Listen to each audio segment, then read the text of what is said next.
તો એણે કહ્યું કે તમે તો કહ્યું બીજા 25 વર્ષ છે, 25 થી 50ની એજ, એ તો આટલા માટેની છે. મેં એમ કહ્યું વાત બરોબર છે, પણ એ તો મેં એમ પણ કહ્યું કે ભણવા માટેની પણ એજ છે, કમાવા માટેની પણ એજ છે, અને ધર્મ માટેની પણ એજ છે. એટલે વિદ્યા માટેની એજ 1 થી 25 વર્ષ, 26 થી 50 એ પૈસા માટે, અને 51 થી 75 એ ધર્મનું અર્જન કરવાનું, એના માટેની એજ છે. એમાં કોઈ ડાઉટ નહીં. પણ તમે ભણતા હતા ત્યારે ભણતા હતા ત્યારે રમતા નહોતા, ભણતા હતા ત્યારે ખાતા નહોતા, ભણતા હતા ત્યારે લોકોની સાથે ભળતા નહોતા. એ તો દરેક એજમાં છે. શેડ્યુલ બનાવો. અમારા જેવા હોય તો વસ્તુ અલગ છે. તમારા ધંધામાં કાંઈ ઠેકાણું નહીં, કેટલા હોય કથા પૂરી થાય એનું. તમે એમ કહો કે સવાર સાંજ 2 ટાઈમ કરી દો, અમારે 2 ટાઈમ કરવાના. તમે એમ કહો કે દિવસમાં પણ 2 ટાઈમ, બપોર પછી પણ 2 ટાઈમ, 2 ટાઈમ બપોર પછી. તમે એમ કહો આપણે રાતના રાખવું છે તો રાતના, તો અમારા કાંઈ ઠેકાણા નહીં. પણ જે નોકરિયાત વર્ગ છે એ તો બહુ સરળતાથી સમય આપી શકે. અરે નોકરિયાત નહીં, હું તો એમ કહું ધંધાવાળો વ્યક્તિ પણ આપી શકે, સારી રીતે આપી શકે.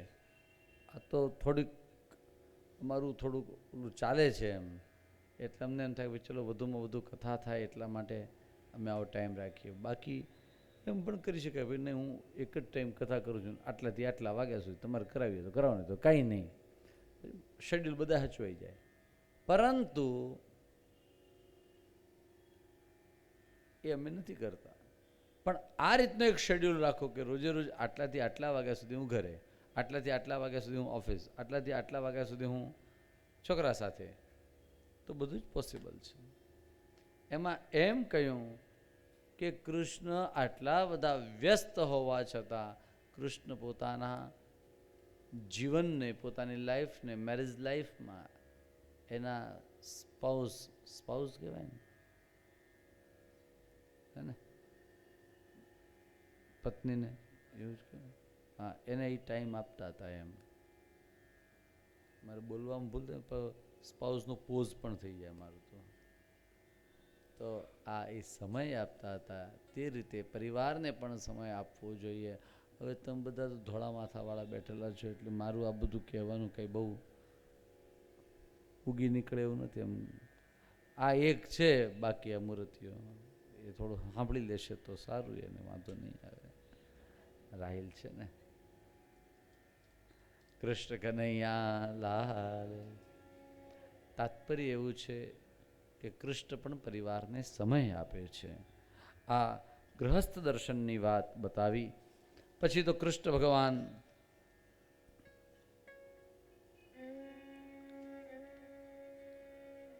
જરાસંધને મારવા માટે અર્જુન અને ભીમની સાથે ગયા. ભીમે જરાસંધ સાથે યુદ્ધ કર્યું, એને ચીરી નાખ્યો. એના પુત્ર સહદેવને રાજ્ય આપ્યું. બધા જ લોકો રાજસૂય યજ્ઞમાં આવ્યા. રાજસૂય યજ્ઞમાં કોની પહેલી પૂજા થાય આ વિચાર આવ્યો, અને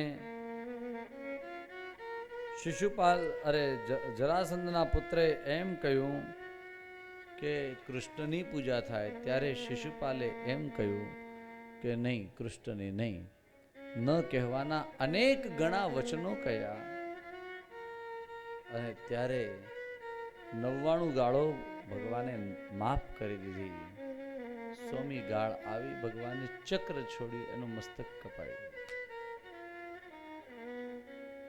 ત્યારબાદ રાજસૂય યજ્ઞ એ શરૂ થયો છે. રાજસૂય યજ્ઞની અંદર સૌને આનંદ થયો. શિશુપાલનો મિત્ર શાલ્વ, એનો પણ ભગવાને વધ કર્યો.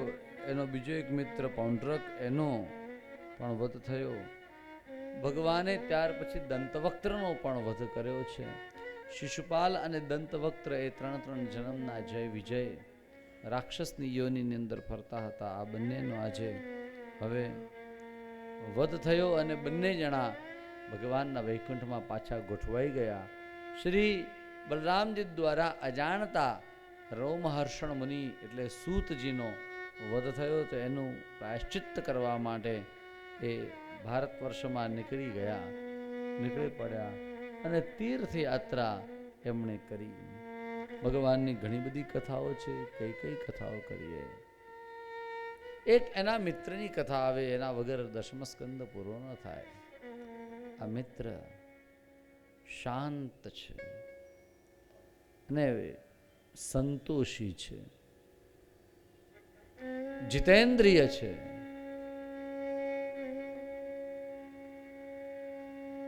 જે મળે એનાથી ચલાવે એવું છે. એકવાર એની પત્નીએ કહ્યું કે તમે જાઓ ને તમારા ભાઈબંધને મળવા માટે. તો આ મિત્ર કે શું ભીખ માંગવા જાઉં? આટલી તો ખુમારી છે કે હું ભીખ માંગવા માટે નહીં જાઉં. એની પત્નીએ કહ્યું નહીં, એના દર્શન કરવા જાઓ. દુલાભાઈ કાગ એમ લખે કે એ દર્શન કરવા આવ્યા છે. એ જીવો એવા સુદામોજી દ્વારિકામાં આવ્યા રે દર્શને દીના નાથના હો. સુદામોજી દ્વારિકામાં આવ્યા દર્શને દીના નાથના હો.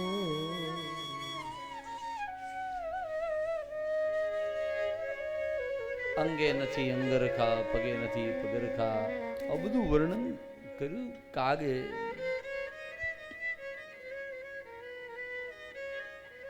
એની કછોટી પડ્યા ઝીણા ઝીણા કાણા રે, પરવાને ન મળે પોતડી.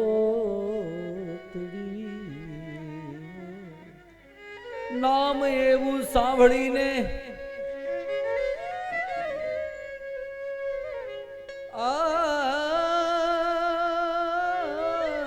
નામ એવું સાંભળીને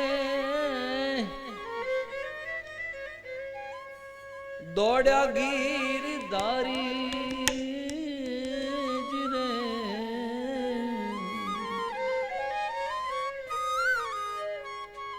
ત્રિકમજીએ લીધા એમને તેડી રે, આંસુડાવ્યા આંખમાં.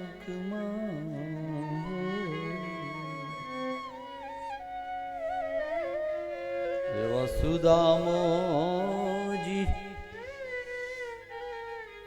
સુદામદેવ પધારે, ભગવાને તેડી લીધા, સ્નાન કરાવ્યા. પાनी परात को हाथ छुयो नहीं, नैनन के जल सो पद धोए. देख सुदामा की दीन दशा, करुणा करके करुणा निधि रोए.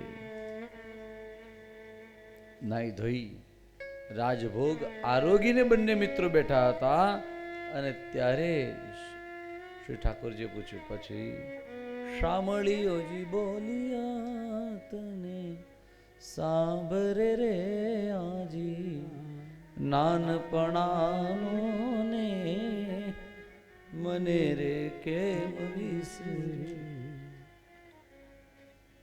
વાતો કાઢી બાળપણની અને પછી પૂછ્યું લગ્ન થઈ ગયા? બોલે હા.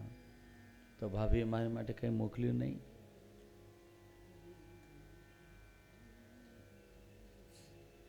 મોકલેલું તો છે, પણ બધાને વચમાં કાઢવું કેમ, દેખાડવું કેમ, બતાડવું કેમ? એટલે એમ હતું કે કનૈયાને હું આપીશ, પણ જ્યારે આ સોનાની દ્વારકા જોઈ અને એમ થયું હવે એને કેમ અપાય? એટલે પોતાની પોટલી હતી પાછી સંતાડીને રાખી છે, કાઢતા નથી. ભગવાન વિચાર કરે મારે આને દેવું છે પણ એનું કંઈક લઉં તો એને દઉં ને. ખેંચીને કાઢી એની પોટલી, બોલે ક્યાં લાયો હો? અને જ્યાં પોટલી ખોલી એની અંદર જોયું, ભગવાન કે ઓ આ તો પૌવા. ભાભીને કેમ ખબર મને બહુ ભાવે, અને આ મુઠ્ઠી ભરી ભરી અને ભગવાન આરોગવા લાગ્યા. તંડુલ અંજમે છે વાલો, વારે રાણી રૂકમિણી જીરે. એક મુઠ્ઠી આરોગ્યા, બીજી મુઠ્ઠી દ્વિતીયામ જગધુમ આદદે, બીજી આરોગવાની શરૂઆત કરે. એ પહેલા રૂકમિણીજી હાથ પકડી લીધો, બોલે અમને આપો ને અવિનાશી રે, સેવામાં રાખો એ શામળા.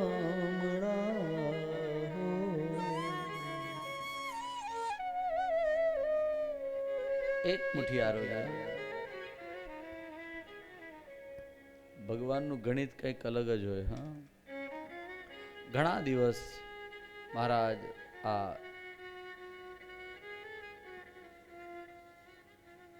સુદામાજી રોકાયા, ભગવાન પાસે કઈ માગ્યું નહીં. કાગ ઘણા દિયે વિપ્રદેવ પધાર્યા, પણ મોરારી પાસે કાંઈ નવ માંગ્યું.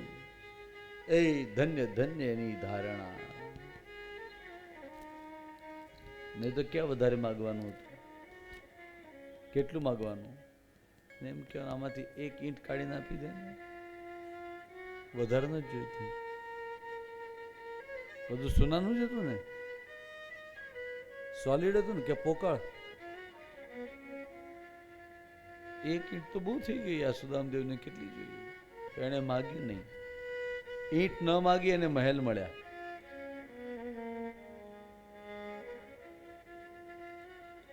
એક ખાતા ખાતા જ્યારે ભગવાને ઇન્દ્રનો વૈભવ આપી દીધો, રૂકમિણીજી હાથ પકડે.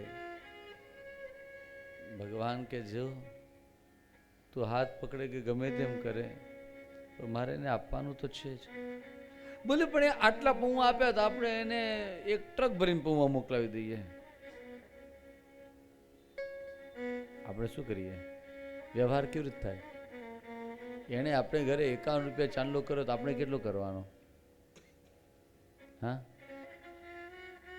ઊંઘ આવે છે તો કેટલો કરવાનો? 500?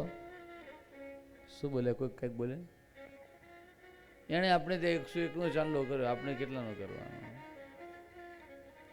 એને કયો કર્યો? બોલે એને એના પ્રમાણે કર્યો, આપણે આપણા પ્રમાણે કરવાનો. કેટલો કરવાનો? આપણા પ્રમાણે કરવાનો. એને 51 કર્યો પણ આપણે વધારે આપી શકીએ એમ છે તો એમાં થોડું ઉમેરીને આપીએ. કદાચ આપણે નથી આપી શકતા તો એને ભલે 51 કર્યો પણ આપણે 21 કરો. આપણે આપણી કેપેસિટી જોવાની. બહુ વધારે માટે ખેંચાઈ નહીં જવાનું અને ઓછું કરી અને દુઃખી નહીં થવાનું. ખેંચાઈને વધારે નહીં કરવાનું. કૃષ્ણ ભગવાનનો જવાબ મને બહુ ગમ્યો. આણે કહ્યું કે કેટલું આપશો? બોલે જો એનો ઇન્દ્રનો વૈભવ આપું તો કાંઈ નથી આપ્યું, મેં કુબેરનો આપું તો કાંઈ નથી આપ્યું. એનું કારણ આ બ્રાહ્મણનું કંઈ આપી જ નહીં શકું. એના ઘરમાં કાંઈ નહોતું. માંડ માંડ એની પત્નીએ થોડાક પૌવાઓ બધા ભેગા કર્યા, સાફ સફાઈ કરી. જે છેલ્લા પૌવા હતા 4 મુઠ્ઠી પૌવા, આ એટલા ભેગા કરી અને આ બ્રાહ્મણ એની પોટલી વાળી અને અહીં લઈને આવ્યો છે. એને કેટલું આપ્યું? એને એનું બધું આપી દીધું. તો ઇક્વલ ક્યારે થાય? હું પણ મારું બધું આપી દઉં તો ઇક્વલ થાય.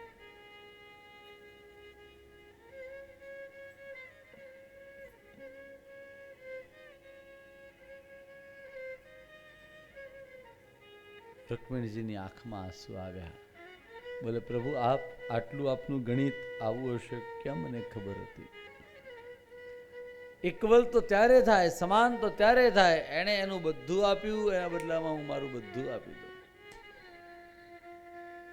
મહારાજ ભગવાન આપે ને ત્યારે કહેતા નથી, બોલતા નથી. માણસ તો આપતા પહેલા બોલે, બતાવે. આપતી વખતે ફોટો પડાવે, લો આ ચેક एक्सिस बैंक नो आटला करोड़ कुछ मीठा हो जाए ये वक्त बतावे, पाछो बाउंस न थाय, ध्यान राखवी पड़े. आप्या पछी तो आखी जिंदगी बोलतो रहे, एनु नाम माणस. भगवान आपता पहला पण न बोले, आपती वखते पण न बोले, आप्या पछी पण न बोले.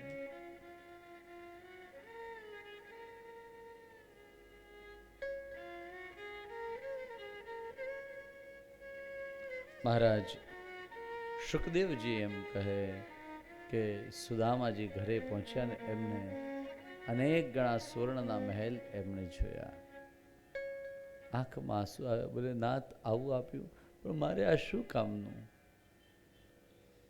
એક ઝાડ નીચે બેસી કીર્તન કરવા લાગ્યા. એની પત્ની કે ચલો ને ઘરમાં. બોલે એ ઘરમાં મારાથી કેમ અવાય. એની પત્નીએ કહ્યું એટલા માટે હવાય કારણ કે હવે દ્વારિકાધીશ અહીંયા રહે છે. અંદર આવ્યા અને જોયું તો સુંદર મજાનું એક ભગવાનનું મંદિર, અને મંદિરની આગળ મંદિરમાં શ્રી દ્વારિકાધીશ વિરાજે. સુદામાએ પોતાનું સર્વસ્વ અર્પણ કર્યું. ભગવાનની સેવામાં શેષ જીવન વ્યાપિત કર્યું છે. મહારાજ એકવાર વ્રજની અંદર બહુ મોટું, વ્રજમાં નહીં આખા ભારતમાં બહુ મોટું સૂર્યગ્રહણ આવ્યું. ત્યારે બધા લોકો પરશુરામના ધરા જ્યાં આવ્યા ત્યાં કુરુક્ષેત્રમાં સ્નાન કરવા માટે ગયેલા. ત્યાં બધા જ લોકો એટલે નંદ બાબા, ઉપનંદ કાકા, સુનંદ કાકા, ગોપાલ કાકા બધા જ લોકો મળ્યા. કૃષ્ણ અને બલરામ, દેવકી વસુદેવજી બધા જ લોકો ત્યાં પહોંચ્યા છે. કૃષ્ણ ભગવાનને શ્રી યશોદામાં મળ્યા. યશોદામાની ગોદમાં ભગવાન બિરાજ. ભગવાનની ઉંમર છે એ વખતે 100 વર્ષની, પણ છતાંય માં એ માં એમ કે ભગવાન એમના ગોદમાં ભગવાન બિરાજ્યા છે. કૃષ્ણ ભગવાને દેવકી માં એની ઈચ્છા હતી કે એના આગળના 6 દીકરાઓ એના દર્શન થાય. ભગવાને એના દર્શન એમને કરાવ્યા. ભગવાનની એકની એક સૌથી નાની બહેન, એનું નામ સુભદ્રા. ભગવાને જાણી જોઈને શ્રી અર્જુન દ્વારા સુભદ્રાના હરણ કરાવ્યા. ત્યારબાદ દેવતાઓ બધા સ્તુતિ, અરે વેદો ભગવાનની સ્તુતિ કરે એ વાત કરી. જનક મહારાજ, જનકપુરીની અંદર એક શ્રુતદેવ નામનો બ્રાહ્મણ હતો. એને એમ કે કૃષ્ણ મારા ઘરે આવે તો સારું, આજે મિથિલામાં આવે છે તો. અને જનક મહારાજને એમ કે મારે ત્યાં આવે તો સારું. અને મીડિયાવાળા તો તૈયાર જ હોય, કોઈ પણ દિવસે કોઈ પણ જગ્યાએ મીડિયાવાળા તૈયાર હોય. તરત બધા જ કેમેરા લઈ લઈને બધા ગોઠવાઈ ગયા. સેલિબ્રિટી છે ને કૃષ્ણ ભગવાન, આવવાના છે, વિઝિટ કરવાના છે. देखते हैं, બધા પર માइक આપે અને પૂછે देखते कृष्ण किसके घर में आएंगे. सुखदेव के यहाँ जाएंगे, वो एक साधारण ब्राह्मण है जो उसका परम भक्त है, क्या उसके यहाँ जाएंगे. इतना बड़ा राजा जनक એના ત્યાં માઇક આપીને પૂછે. મીડિયાવાળા કેમેરા લઈને ચાલુ હોય, તૈયાર હોય. આ આજનું નથી, હા અત્યારનું હતું. આ મીડિયાવાળા કોણ, નામ દઈ દો. નામ લખ્યા છે. મેં તો એનું પત્તું ફેરવી નાખ્યું, હવે ખબર નહીં ક્યાં ગયું. નામ લખી લો. નારદો, નારદજી. પછી કહ્યું વામદેવ, વામદેવ ઋષિ. અત્રિ, અત્રિ મહારાજ. પછી કૃષ્ણ રામોસિતોરુણી. પરશુરામ મહારાજ છે, આરુણી મુનિ છે. સુખદેવજી એમ કે અહમ માયસેલ્ફ ઓલ્સો, હું ત્યાં જતો, મને એમ હતું કૃષ્ણ ક્યાં આવશે. અહમ બૃહસ્પતિ કણવ મૈત્રેયશ્ચવનાદય. મૈત્રેય ઋષિ, ચ્યવન ઋષિ આ બધા રેડી હતા જોવા માટે કે કૃષ્ણ કહાં જાતે હૈ. અને એની અંદર અમે જોયું, શું જોયું કે કૃષ્ણ ભગવાન જનકપુરીમાં આવ્યા. પરમ ભક્ત ભગવદીય એવા શ્રુતદેવ બ્રાહ્મણ એના ત્યાં જતા અમે જોયા. તો અમને એમ થયું કે ભાઈ ચલો ચલો ચલો બરોબર, એને કેમેરામાં કેદ લઈ કરીએ. અને ત્યાં તો પેલી બાજુથી સમાચાર આવ્યા, નહીં નહીં, ભગવાન કૃષ્ણ તો જનક મહારાજને ત્યાં રાજાધિરાજ જનક મહારાજે રેડ કાર્પેટ એની માટે બિછાવી છે. ભગવાન કૃષ્ણએ બે સ્વરૂપ લીધા. એક સ્વરૂપે એક બ્રાહ્મણના ઘરે ગયા અને એક સ્વરૂપે ભગવાન બ્રાહ્મણ શ્રુતદેવને ત્યાં ગયા છે. આ વાત અહીંયા બતાવી અને હવે છેવટે બ્રહ્મા વિષ્ણુ મહેશની અંદર વિષ્ણુની શ્રેષ્ઠતા આ વાત બતાવી. છેલ્લો એક અધ્યાય અદ્ભુત છે. કૃષ્ણ સાથે બધી રાણીઓ બધી જલમાં વિહાર કરી રહી છે અને તે સમયે કૃષ્ણ સાથે હોય તો કોને કેફ ન ચડે, કોને મદ કે અભિમાન ન આવે. ગોપીઓને પણ દિવ્ય ઉન્માદ એ ચડ્યો છે અને દિવ્ય ઉન્માદમાં ગોપીઓ ગાન કરે કૃષ્ણનું. આનું નામ મહિષી ગીત છે અને એ શ્રીમદ ભાગવતના દશમ સ્કંદના છેલ્લા અધ્યાયની અંદર બતાવ્યું. અને ઉન્માદ અવસ્થાની અંદર कृष्ण का ही संकीर्तन करती है. कृष्ण के बिना उनको भी चैन नहीं पड़ता है. आ विरह दशा श्री સુખદેવજી મહારાજે પરીક્ષિત મહારાજની આગળ વર્ણવી છે. ભૂપાલી બ્રેક के बाद श्री बादरायणिरुवाच कृत्वा दैत्यवधं कृष्णः स रामो यद्भिर्वृतः कृत्वा दैत्यवधं कृष्णः स रामो यद्भिर्वृतः भुवोऽवतारयद्भारं ज्येष्ठं जनयन् कलिम्.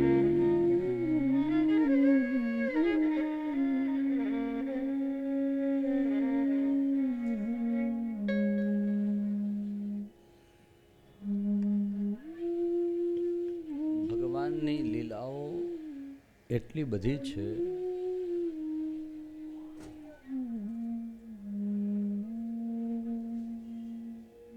ભગવાન 125 વર્ષ સુધી સદેહે ભૂતલ ઉપર બિરાજ્યા. એક નાનું એક્ઝામ્પલ આપું છું. 125 વર્ષ સુધી સદેહે ભૂતલ પર બિરાજ્યા એ વાત સત્ય. પણ હવે આગળની એક વાત કરું. 1 વર્ષની કથા આપણે 1 કલાકમાં બોલીએ. આખા 1 વર્ષમાં જે કોઈ એકાદું પરાક્રમ કર્યું હોય એને આપણે 1 વર્ષમાં બોલીએ તો કેટલા કલાક જોઈએ? હા, 125 કલાક તો જોઈએ આપણે ભગવાનની કથા કહેવા માટે. 7 દિવસમાં રોજના 6 કલાક ગણો તો 7 6 42 કલાકમાં 125 કલાકની કથા કેવી રીતે કરવી? આ એક સિમ્પલ લોજિક. રહી વાત મારી તો મને તેમ થાય કે આ કથા કહું, પેલી કથા કહું, કઈ કથા કહું. અને રહી વાત તમારી, તો તમને એટલે પબ્લિક નહીં, એવી વસ્તુ છે કે એને તો જે સાંભળેલી કથાઓ છે એ જ સાંભળવી છે. બોલો કૃષ્ણ કનૈયા.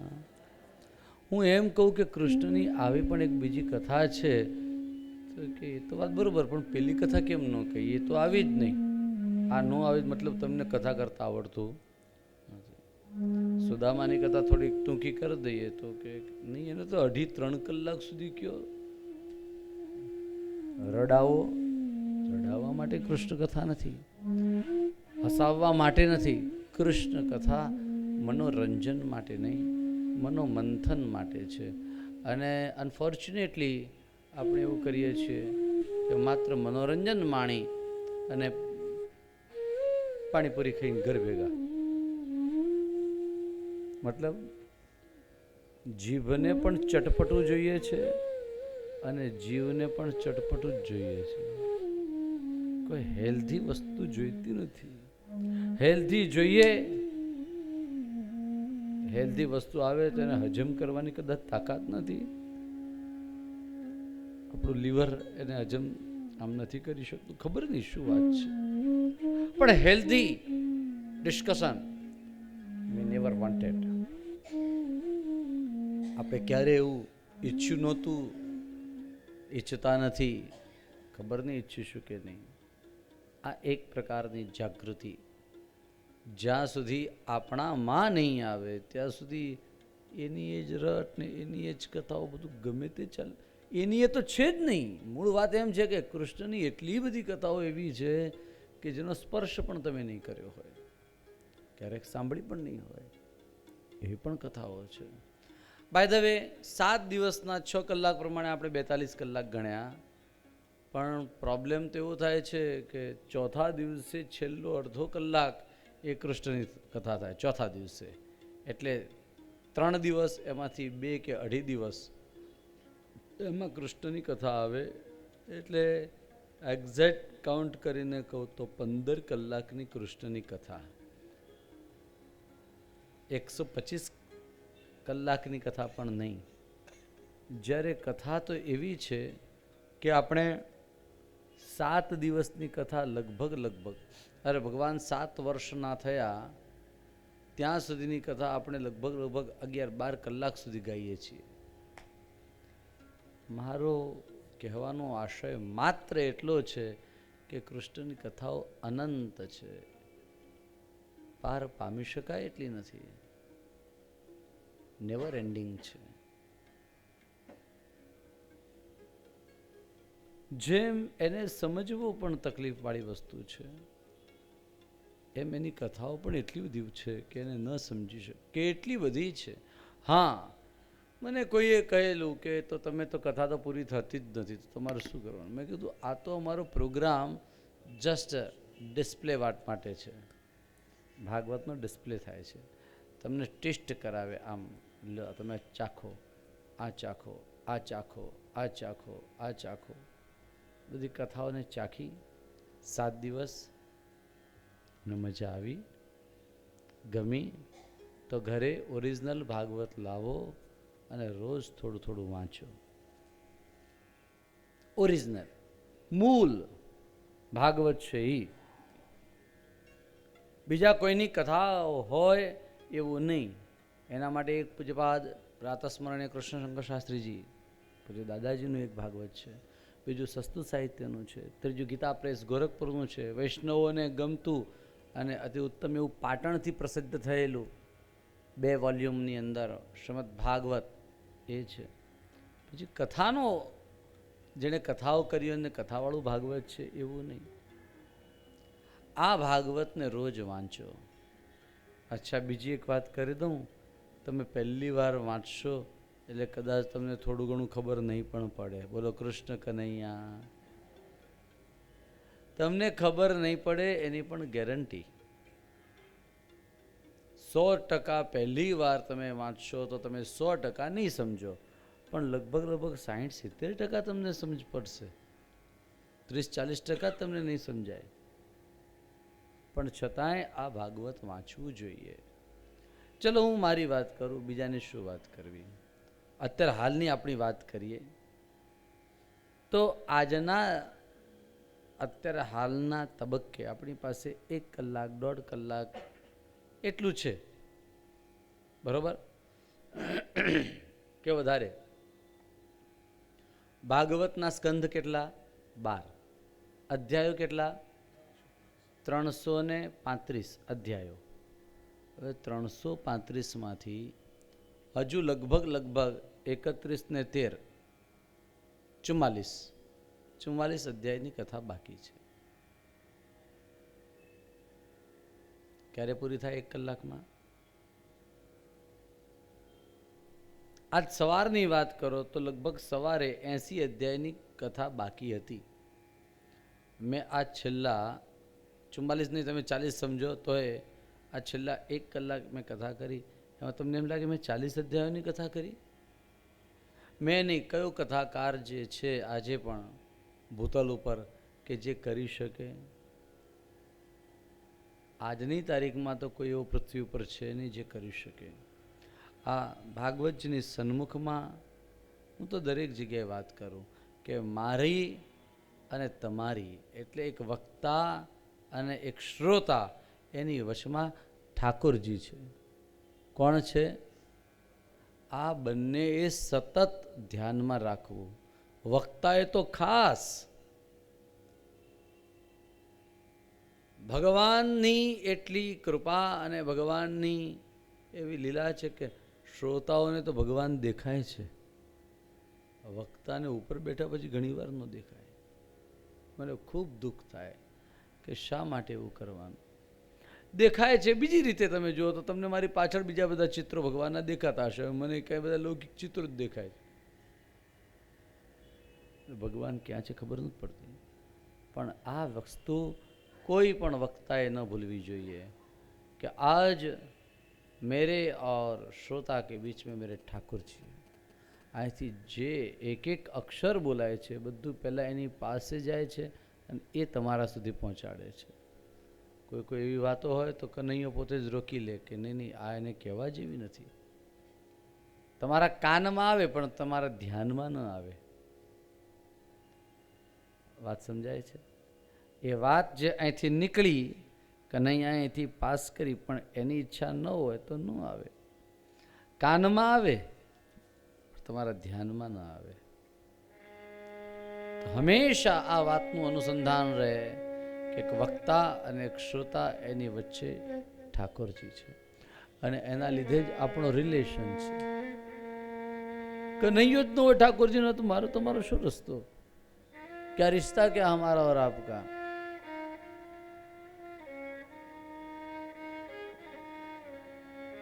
44 અધ્યાયની કથા કેવી રીતે કહેવાની? એટલે કહ્યું કે આ તો જસ્ટ ટેસ્ટ કરાવીએ તમને. અને એ એક પીરસવા વાળાની કળા છે કે તમને એ રીતે વસ્તુ આપે, તમને ગમે. તમે કોઈ પણ જગ્યાએ માર્કેટિંગમાં તમે જુઓ છો, તમને વસ્તુ જેને પકડાવી દેવી છે એ તમને એ વસ્તુના 18 ને 100, એકલા 18 નહીં 1000 તમને એના ગુણ બધા બતાવશે. એને તમે પોતે ક્યારે એન્જોય કરશો? બીજો કહે ને મનને ગલગલિયા થાય ને આપણે સાંભળતા રહીએ, આવું કરવાનું? જીવનમાં પોતે એને ક્યારે એન્જોય કરશો? હું હમણાં 4 દિવસ પહેલા પણ મેં એમનો ઉલ્લેખ કર્યો હતો. એક દાદા છે, અહીં કથા સાંભળવા કોઈ વાર આવે છે, એમણે પણ મારી સપ્તાહ કરાવેલી ઉપર. એને બહુ મોટું કારણ હતું એટલા માટે ઉપર ને નીચે 2-3 કંઈ માળ લીધા હતા. જમવાનું તો ત્યાં નીચે જ હતું, એવું કંઈક હતું. બહુ મોટું એનું કંઈક ક્રાઉડ હતું. તો એ દાદા કોઈ પણ જગ્યાએ સપ્તાહ હોય એટલે ભાઈ ત્યાં સાંભળવા માટે જાય. કાંઈ નહોતું, ઘેર ટીવી કરીને સપ્તાહ સાંભળે. ખાલી સાંભળે નહીં, પોતે વાંચે.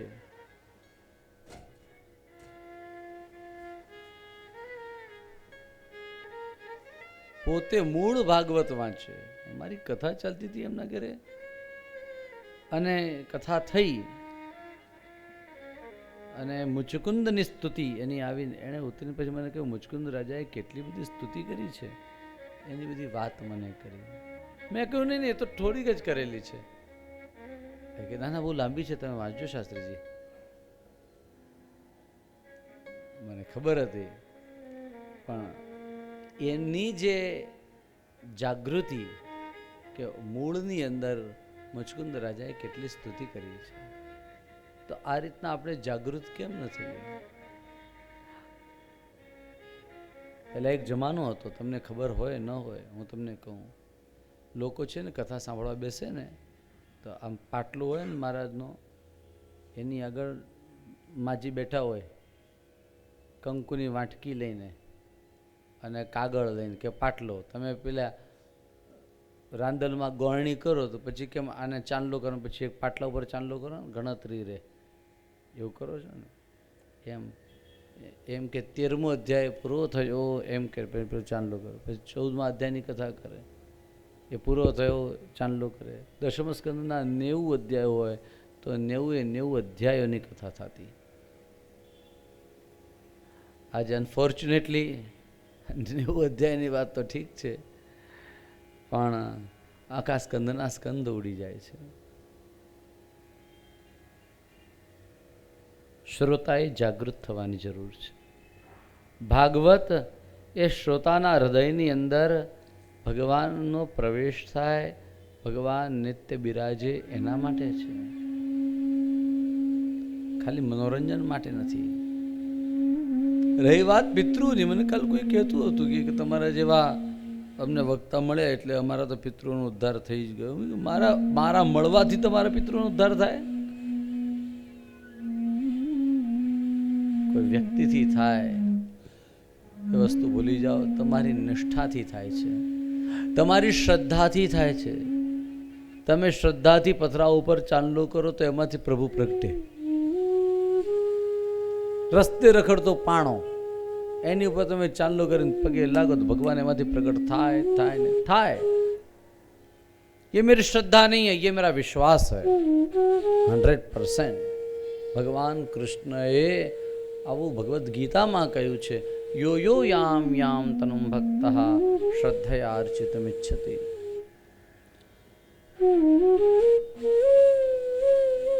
મહારાજ, આ વાત આપણા લક્ષ્યમાં રાખીએ. હમણાં થોડીક વારમાં કથા તો પૂરી થશે. આપણે એમાંથી શું લીધું? કે ખાલી ખાઈ પીને છૂટા પડ્યા, ભેગા થયા હતા થોડાક દિવસ બધા કુટુંબીજનો, ભગવાનનું નામ લીધું. ખાવા પીવાનું તો આજકાલ લોકોને કોઈ પડી જ નથી. પહેલાં તો લોકો એનું કંઈક વાત કરતા, કોઈને ક્યાંય કોઈને ખાવા પીવા નથી પડી. એટલે આપણે 7 દિવસ સાથે રહ્યા, મોજ મજા કરીને છૂટા પડ્યા. ભાગવત એના માટે નથી પ્રિયજનો. ભાગવતથી ભગવાન આપણા હૃદયમાં ઉતરવા જોઈએ. મને ઘણા સમય પહેલા કોઈ એમ કહેલું કે ભાગવત સાંભળ્યા પછી સાસુ એ માં કેમ નથી બનતી અને વહુ છે દીકરી કેમ નથી બનતી. મને વાત યાદ આવે. મને એમ થાય કે આ કદાચ અમારામાં ફોલ્ટ છે એટલો કે આપણે આટલી કથા કરીએ છતાંય લોકોના હૃદયમાં ન ઉતરે. 100% કહેવાવાળામાં એટલી ભૂલ ક્યાંક રહી જતી હશે. એને બીજ વાવતા ન આવડ્યું, નહીં તો ઉગે નહીં. હૃદયમાં ખરેખર મારા અનેક વાર એવું થાય. આપણી અંદર એ પ્રેમ હજુ અંકુરિત ન થાય પરસ્પરનો, તો ભાગવતનું ફળ શું? આ તો પ્રેમ ગ્રંથ છે, પ્રેમ શીખવાડે છે, અને આપણે હજુ પ્રેમ કરતા ન શીખ્યા. ભાગવતનો અર્થ અલગ. 11મો સ્કંદ, એનું નામ છે મુક્તિ લીલા. મુક્તિ લીલાના 31 અધ્યાયો કૃષ્ણએ જે કહ્યું તે બધું 11મા સ્કંદમાં છે. કૃષ્ણએ જે કર્યું એ બધું 10મા સ્કંદમાં. પ્રિયજનો, સુખદેવજી પરીક્ષિત મહારાજને કહે અચ્છા, 11મો સ્કંધ, એના ઉપર અનેક વિદ્વાનોએ ઘણું બધું લખ્યું છે. એકનાથે તો સ્વતંત્ર ગ્રંથ લખ્યો, એનું નામ એકનાથી ભાગવત. કાઠીમાં અત્યંત પ્રસિદ્ધ છે, મહારાષ્ટ્રમાં એ પ્રસિદ્ધ છે. એકનાથી ભાગવત. જીવન કેમ જીવવું એ 11મો સ્કંદ શીખવાડે. અને દુર્ભાગ્યથી એવું બને છે કે બીજા બધા સ્કંદની અંદર કનૈયાની આ લીલા, કનૈયાની તે લીલા, એ બધું જ સાંભળવામાં આપણને ખૂબ મજા આવે. અને એ બધું જ સાંભળવું હોય, છઠ્ઠા દિવસના બદલે સમજી લ્યો કે હું એમ કહું કે આપણે કૃષ્ણના લગ્ન 5મા દિવસે રાખીશું, તો કેટલા લોકો તૈયાર થાય? બોલે ભાઈ ગોવર્ધન લીલા ક્યારે કરો? બોલે એ દિવસે જ કરવાની. કેટલા લોકો તૈયાર થાય? મૂળ ગ્રંથના જે ઓલા રૂલ બતાવ્યા એમાં એમ કહ્યું કે ભાઈ 5મા દિવસે રૂકમિણી વિવાહ કરી દેવાનો. છઠ્ઠા દિવસે કૃષ્ણ કથા સાંભળવા કોણ આવે? કૃષ્ણએ જે કહ્યું એ બહુ મહત્વનું છે, એ આપણને સાંભળવું નથી. જેને આર્ટ ઓફ લિવિંગ કહેવાય. જીવન જીવવાની કળા તો એમાં છે. એટલે આપણે તો બીજી બધી વાતો કરીને છૂટા પડ્યા, જીવન જીવવાનું તો રહી જ ગયું. પથારી પાથરવામાં રાત તો વહી ગઈ, પથારી ગાદલા બિછાવતા રાત તો વહી ગઈ. એમને એમ જ આપણે રહ્યા. એટલા માટે પોતે વાંચવું ભાગવત. આ હું આપને એટલા માટે કહું છું. કથાની વાત છે જ્યાં સુધી, ત્યાં સુધી કોઈ કથાકાર કથા પૂર્ણ કરી શકતો નથી. તમે આપેલો ટાઈમ, એ ટાઈમમાં તમારા ટાઈમની અંદર તમે જે 5 કલાક કયા હોય, 6 કલાક કયા હોય, 4 કલાક કયા હોય, કે 3 કલાક કયા હોય, કે 8 કલાક કયા હોય, એટલા કલાકમાં કથા થાય.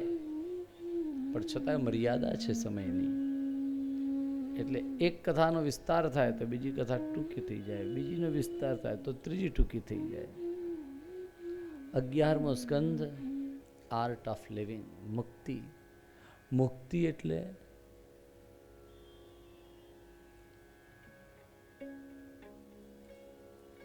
તમે જે ખુરશી કે સોફા ઉપર બેઠેલા છો એ હમણાં જ સહેજ બગડે કે તૂટી જાય કે કંઈ પણ એમાં ખરોચ આવે તો તમને કાંઈ તકલીફ થાય? મનમાં દુખે? એમ થાય કે નાના મારા સમાજનું આ છે કે કોકનું તૂટ્યું? એ નથી થતું. એનું કારણ આપણને ખબર છે આ આપણું નથી અને આપણે ઘરે લઈ નથી જવાનું. સોફો હોય કે ગાદી હોય, એ તકિયો હોય, એ ખુરશી હોય કે આમ આરામથી સુખેથી હું બેસું છું, છતાંય મને ખબર છે કે આ મારા ઘરે નથી લઈ જવાનું. પણ છતાં આપણે ભોગવીએ તો છીએ જ ને. ઘરે નથી લઈ જવાનું એનો મતલબ એવો કે હું આ તકિયાનો ટેકો ન લઉં? ટેકો તો લેવાનો જ ને. પછી જ્યારે જાય ત્યારે આ અહીંયા પડ્યું રહેશે, આપણે નથી લઈ જવું. આપણે નેપકીને નહીં આપી દઉં છું. પાછા કે મને પ્રસાદી આપી? પ્રસાદી નથી. આ તો ભાઈ કાંઈ બોલાય નહીં, આ બધું લૂછેલું હોય. આને કંઈ પ્રસાદી ન સમજવી. એને સીધું લોન્ડ્રીમાં નાખી દેવો ધોવા માટે.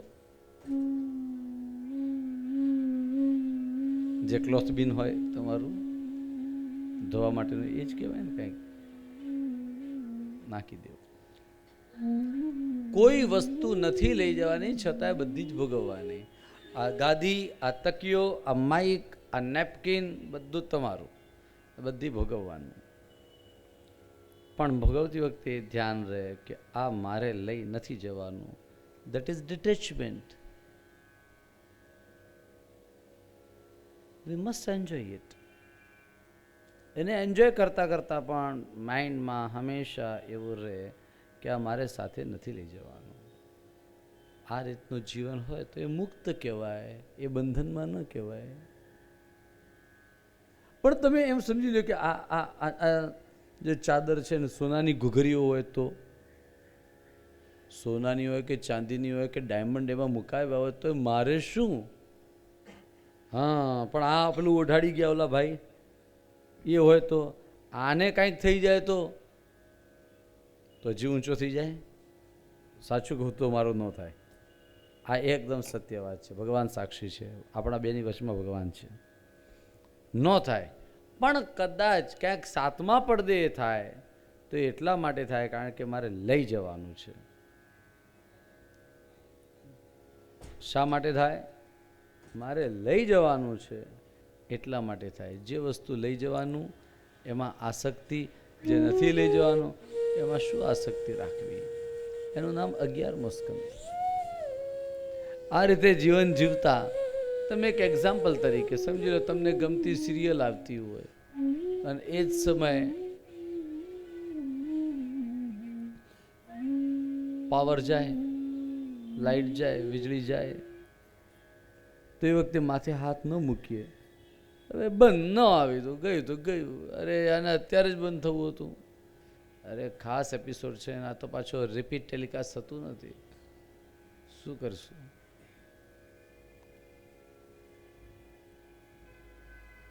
બાજુવાળા આવીને કહી જાય, પેલાને ફોન કરે કે ભાઈ તમારે ત્યાં છે પેલું, તો એ કંઈક રેકોર્ડ કરી રાખજો, ઇસકો લગા ડાલા તો. આવું પાછા બધા લોકો પછી એ રેકોર્ડ. એટલી બધી કેવી આપણી આસક્તિ કે આનું શું થયું ને પેલાનું શું થયું એ બધું આપણે સિરિયલોની અંદર આપણે જોયા વગર આમ ચેન ન પડે. આ પ્રકારની મુક્તિ ભગવાન કૃષ્ણએ બતાવી.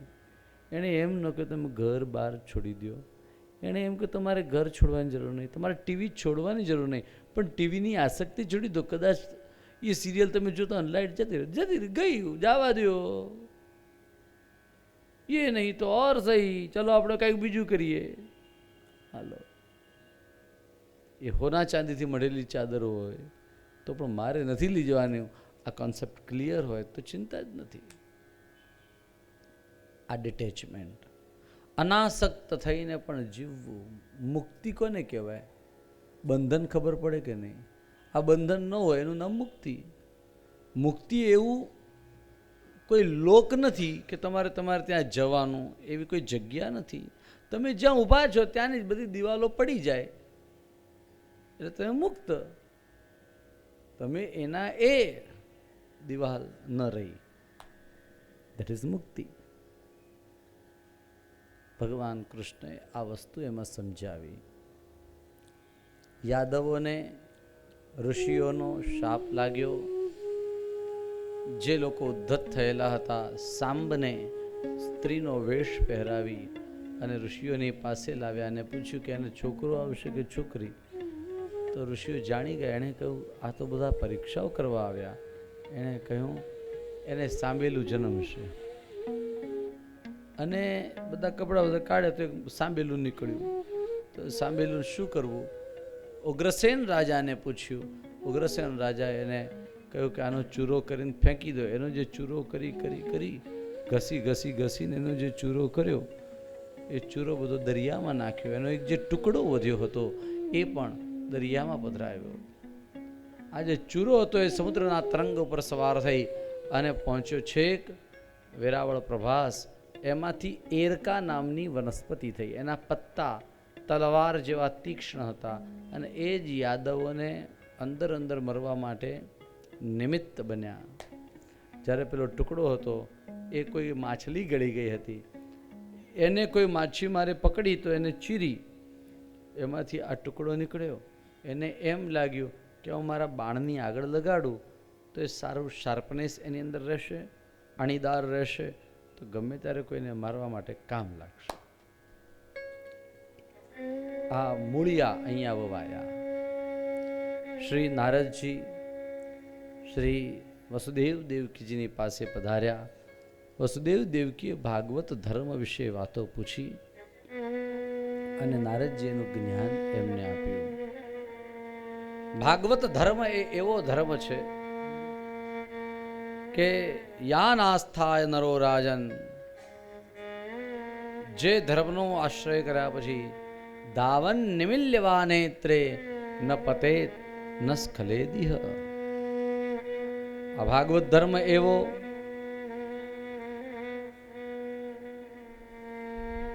भगवान ने सर्वनु समर्पण करवू. अब मेरा कुछ नहीं, जो भी है सब तेरा है, और तेरा है तो मैं भी तो तेरा हो गया. બે પ્રકાર છે સંસારમાં, એક માર્જાર ન્યાય છે અને એક મરકટ ન્યાય છે. તમે વાંદરા જોયા છે ને? વાંદરી હોય, વાંદરી એ પોતાના છોકરાને લઈને એક છાપરા ઉપરથી બીજા છાપરા ઉપર કે એક ઝાડ ઉપરથી બીજે ઝાડ ઉપર કૂદતી જોઈ છે ક્યારે? જરા મને એમ કહો ને કે આ વાંદરીએ પોતાના બચ્ચાને પકડ્યું હોય છે? બચ્ચું હોય એ માને પકડી રાખે. આ જ્ઞાન માર્ગ છે. જ્ઞાન માર્ગ શું છે? બચ્ચું હોય એ માને પકડી રાખે.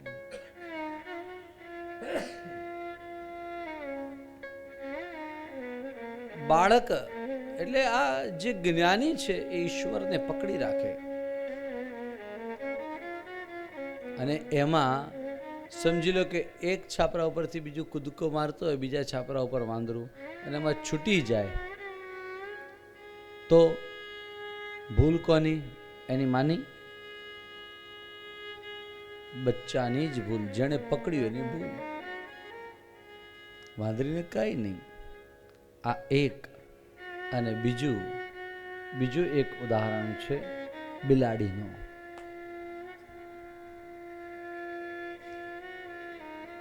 બિલાડી પણ એના બચ્ચાને લઈ જાય છે વાંદરીના જેમ.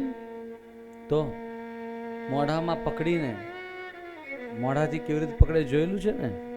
ઉંદરને પકડે એવી રીતે. बिल्ली तो वही है, लेकिन जब चूहे को पकड़ती है तो कोई अलग तरीका है, और अपने बच्चे को पकड़ती है तो कोई अलग तरीका है. एक एक नहीं, हाथ हाथ घर बदले. એના બચ્ચા તરફ કોઈ જાય તો આમ એવો ઘોઘર બિલાડો આમ બૂમો પાડે. કોઈ જવા ન દે, કોઈને ફરકવા ન દે એની બાજુ. उसका तरीका अलग है. અને જો એની પાછળ કોઈ પડ્યું, બચ્ચાને પકડીને બિલાડી દોડતી હોય, એક છાપરા ઉપરથી બીજા છાપરા ઉપર સપોઝ એ કૂદકો મારે, કેવી રીતે પકડે છે એને, અને એમાં બચ્ચું પડી ગયું તો દોષ બિલાડીનો, ફોલ્ટ બિલાડીનો, બચ્ચાનો કોઈ नहीं. बच्चे ने अपने आप को सरेंडर कर दिया है, माँ को उसके हवाले कर दिया है. अब तुझे जैसे जो करना है वैसे कर. तेरे हाथ से हम गिर जाए तो भी क्या, तेरे हाथ से मर जाए तो भी क्या, तेरे दांतों में हम फंस भी जाए तो भी क्या, अगर तेरे दांत से अगर खून भी आ जाए हमारे शरीर में तो कोई आपत्ति नहीं. પણ બિલાડી એવી હોય કે એને લોહી તો શું, એને ટસ્યું ન ફૂટવા દે, એને કાંઈ ન થવા દે. આ માર્જાર ન્યાય છે. આ ભાગવત ધર્મ છે. આ ભક્તિ માર્ગ છે. ભગવાનને સમર્પિત થઈ જાઓ. कान्हा को कह दो अब हम आपको क्या पकड़ सके, तू चाहता है तो तू हमें पकड़ ले, अब कैसे उठाना है तू जाने, चाहे हाथों से उठा दे, चाहे दांतों तले दबा दे. ભાગવત ધર્મના ઉપદેશ કર્યા એ વાત નારદજીએ વસુદેવજીને સમજાવી છે. પછી બધા દેવતાઓએ આવીને ભગવાનની સ્તુતિ કરી. ભગવાને કહ્યું ચલો પાછા સ્વધામ પધારો. ભગવાને કહ્યું તમારી વાત સાચી, પરંતુ ગામનો આખાનો કચરો નીકળી ગયો. બધા જે ઉદ્ધત રાજાઓ હતા એ બધાને માર્યા ને, પણ હજુ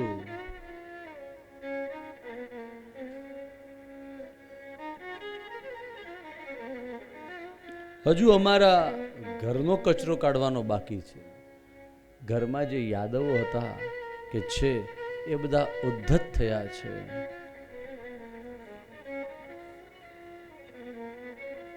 એ બધા એ કચરાને પેલા સાફ કરી લઈએ પછી હું આવીશ. આમ કહ્યું. દેવતાઓ બધા ચાલ્યા ગયા. ભગવાને ઢીંઢોરો પીટાવ્યો કે આ સુવર્ણમય દ્વારિકા આજથી 7મા દિવસે સમુદ્રમાં ડૂબી જશે, એટલે વધારે સમય અહીંયા રોકાવું નહીં કોઈએ. બધા જ લોકો પ્રભાસ તરફ ચાલ્યા, વેરાવળ તરફ ચાલ્યા. જો મને આ વાત યાદ આવે કૃષ્ણની, જ્યારે મુક્તિ લીલાની કથા આપણે કરતા હોય તો કૃષ્ણ પોતે કેટલા મુક્ત છે એ વાત સમજવાની છે. કૃષ્ણ પોતે કેટલા મુક્ત છે. જગતમાં એવા 2 માણસો થયા કે જેની નગરી સોનાની હતી. એક રાવણ અને બીજો કૃષ્ણ. રાવણ મરી ગયો પણ એને પોતાની સોનાની નગરી ન છોડી, અને કૃષ્ણે જીવતે જીવત બધું જ છોડી દીધું. જ્યારે કૃષ્ણની શરણમાં ઉદ્ધવજી આવ્યા અને ઉદ્ધવજીએ એમ કહ્યું, પ્રભુ તમે મને જ્ઞાન આપો. કૃષ્ણ કે ભાઈ તું ખોટી મિથ્યા ભ્રાંતિમાં રહેતો નહીં કે હું કંઈક જ્ઞાન આપીશ ને તું જ્ઞાની થઈ જઈશ. આપણા બધાનું આવું જ થાય છે. આપણે એમ થાય કોઈક આપણને જ્ઞાન આપે, કોઈ આપણને આમ. જ્ઞાન તો ऐसी चीज है आप जहां से चाहो वहां से पा सकते हो. तद विद्धि प्रणिपातेन परिप्रश्नेन सेवया. ये जो बात भगवत गीता में बताई, તમે જ્યાં ચાહો ત્યાંથી તમને જ્ઞાન મળે. એક શાક વેચવા વાળા કાછિયા પાસેથી જ્ઞાન મળે? નથી મળતું. અલગ અલગ બધા ગુરુઓ બતાવ્યા. પૃથ્વી, વાયુ, આકાશ, જલ, પંચમહાભૂત છે ને, અગ્નિ, ચંદ્રમા, સૂર્ય, કબૂતર, અજગર, કેટલા બધા ગુરુઓ બધા બતાવ્યા છે. પૃથ્વી પાસેથી સહનશીલતા શીખ્યા. આપણને પૃથ્વી જોઈએ છે રહેવા માટે, પણ પૃથ્વી પાસેથી સહનશીલતા ગમતી નથી. એ બધું અમે નથી અમારે શીખવું. વાયુ, સુગંધ ઉપરથી પસાર થાય તો સુગંધ લઈને, હું ઘણી વાર કહું તમે બોરીવલીથી નીકળો, કાંદીવલીથી નીકળો કે અંધેરીથી નીકળો તો તમે દાદર પહોંચો ત્યાં સુધીમાં 2 જગ્યા એવી આવે કે આંખ બંધ કરીને તમને ખબર પડી જાય કે પાર્લા આવ્યો. આંખ બંધ કરીને ખબર પડી જાય કે બાંદ્રા પસાર થયું. એક સુગંધ અને એક દુર્ગંધ, 2ના એક્ઝામ્પલ લેવા માટે બીજે ક્યાંય બહાર નથી જવાનું મુંબઈથી.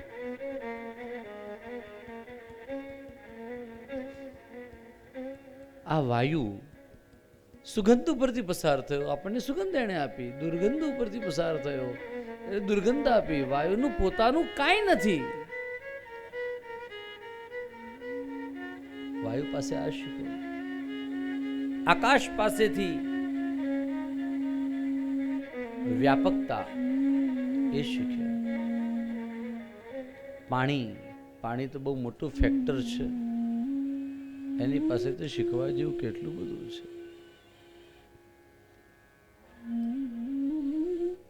પહેલી તો વાત શેપલેસ છે. તમે વાટકીમાં કાઢો તો પાણીનો આકાર વાટકી જેવો, લોટામાં કાઢો તો લોટા જેવો. ચલો એનાથી આગળની વાત કરું તો પાણી એનો એક બહુ સરસ ગુણ છે, શીત સ્પર્શવતી આપા. હંમેશા ઠંડુ રહેવું. પાણી કેવું હોય? ગરમ હોય. ગરમ થઈ જાય ગરમ. હા, તમે ચૂલે ચડાવો ત્યારે, તમે ગીઝરની સ્વિચ ઓન કરો ત્યારે ભૂલથી રહી ગયું હોય ઓફ કરવાની તો એ ફાટી જાય, બગડે, કાંઈ પણ થાય. પાણીનો સ્વભાવ ગરમ રહેવાનો નથી. એ મનુષ્યનો સ્વભાવ આમ તો ઠંડો રહેવાનો, પણ ખબર નહીં પાણી પાસેથી હજુ નથી શીખાતું.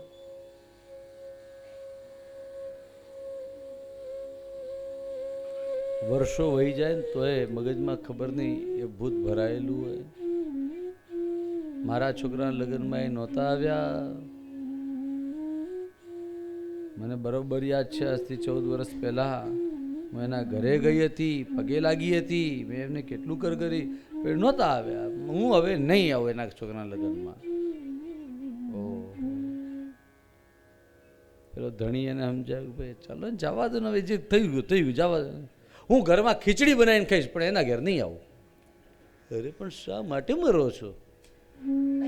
ખીચડી ખાઓ? ના નહીં, બીજા બધા દિવસો છે જ ખીચડી ખાવાના. પણ માણસ જ્યાં સુધી ભૂલતા ન શીખે ને, હું હંમેશા કહું છું કથામાં, સુખી થવાનો આ એક જ ઉપાય, ભૂલતા શીખો. જીવનની અંદર જો માણસ નહીં ભૂલે ને, માણસ ક્યારે સુખી, આ સ્વપ્ન જોઈ શકે સુખીના, પણ એને થવું થોડું કઠિન વસ્તુ છે. I don't think so. આ કોઈ એક વ્યક્તિ કે એની કોઈ વાત નથી, આ એક જનરલ. જલ પાસેથી શું શીખ્યા?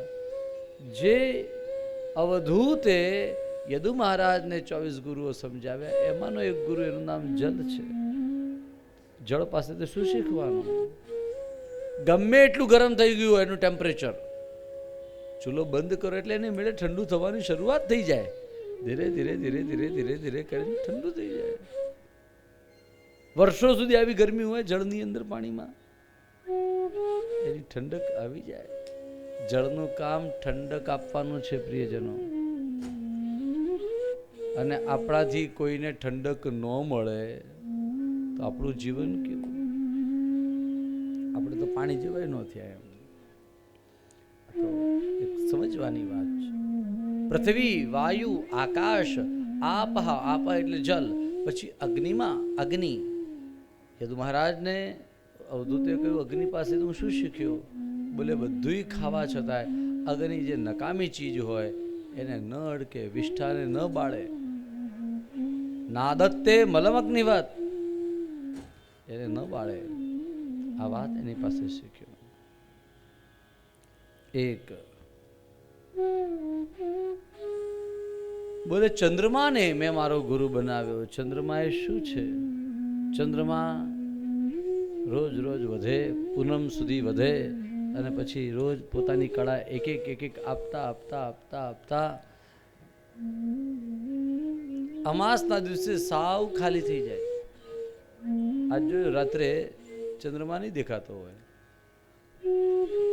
મતલબ એને બીજાઓને પ્રકાશવાની, ચમકવાની તક આપી, ઓપોર્ચ્યુનિટી એને આપી.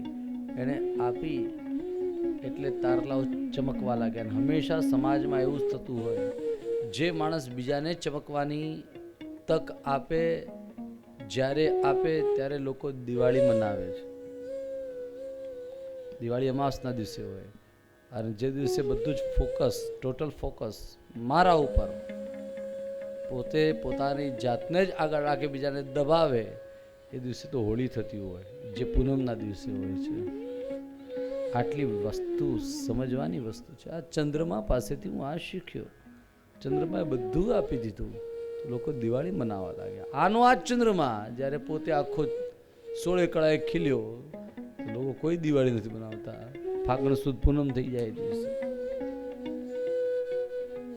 ઘણી બધી વાતો છે ચંદ્રમા પાસે શીખવાની.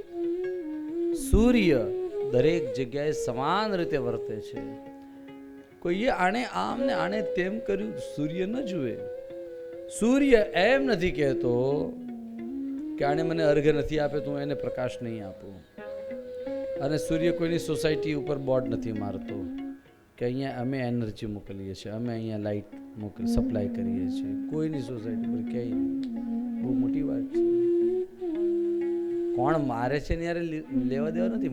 સૂર્યની વાત કરીએ કે આપણે સૂર્યને રોજ અર્ઘ આપીએ છીએ. આમ લોટો પાણી ચડાવો છો, જનોઈઓ વાળા છો તમે તો બધા કે નહીં?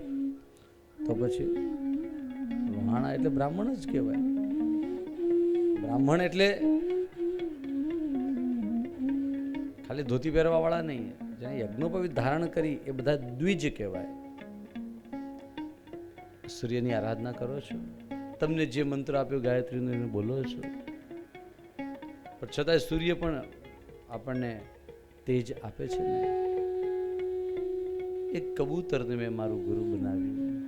કબૂતર અને કબૂતરી જુઓ, અવધૂત મહારાજ દત્તાત્રેય યદુ મહારાજને કહે કે એકવાર મેં જોયું એક કબૂતર અને એક કબૂતરી, એ બંને જણા ચણવા માટે ગયા હતા.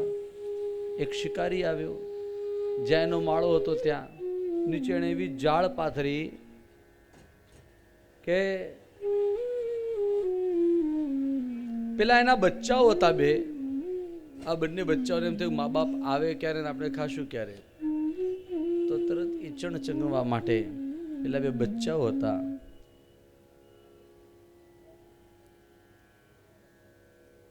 એ જે બે બચ્ચાઓ હતા એ બે બચ્ચા એને ચણવા લાગ્યા, દાણો ચણવા લાગ્યા.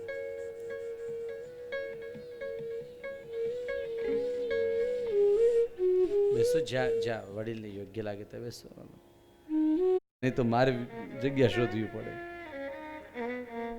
ભાઈ ભગવાનનું નામ લેવાનો તો બધાનો અધિકાર છે, એમાં ક્યાં કોઈનું રિઝર્વેશન છે?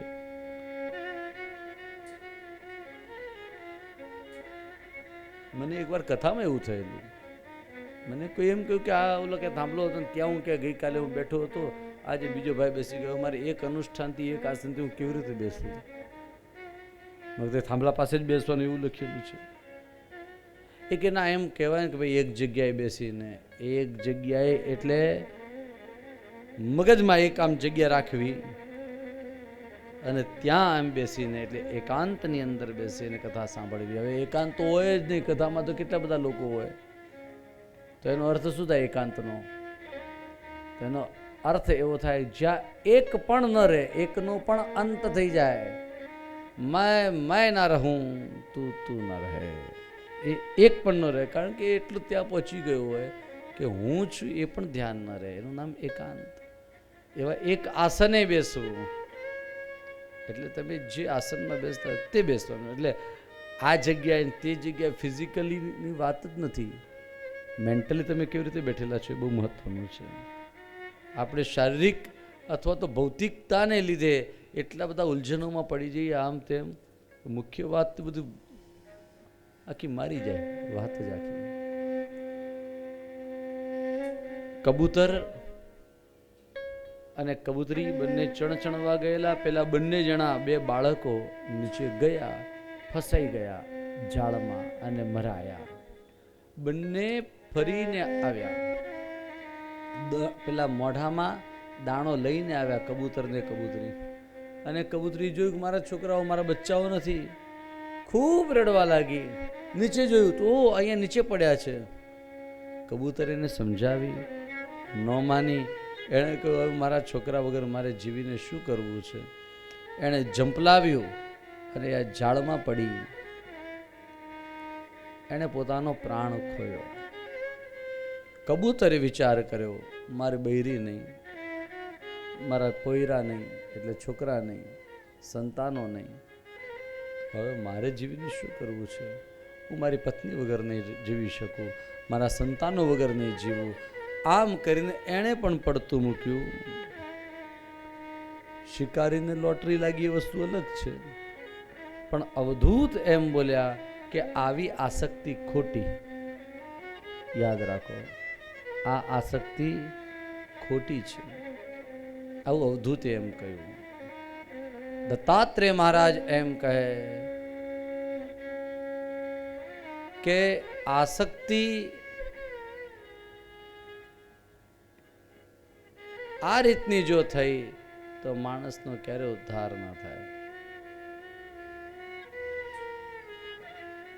हरिभाई कोठारी એવું કહેતા है कि आसक्ति उस चीज का नाम है जो आसक्ति है, जा नहीं सकती. आसक्ति. महाराज, આ કબૂતરને મેં મારો ગુરુ બનાવ્યો કે આસક્તિ ન કરીએ.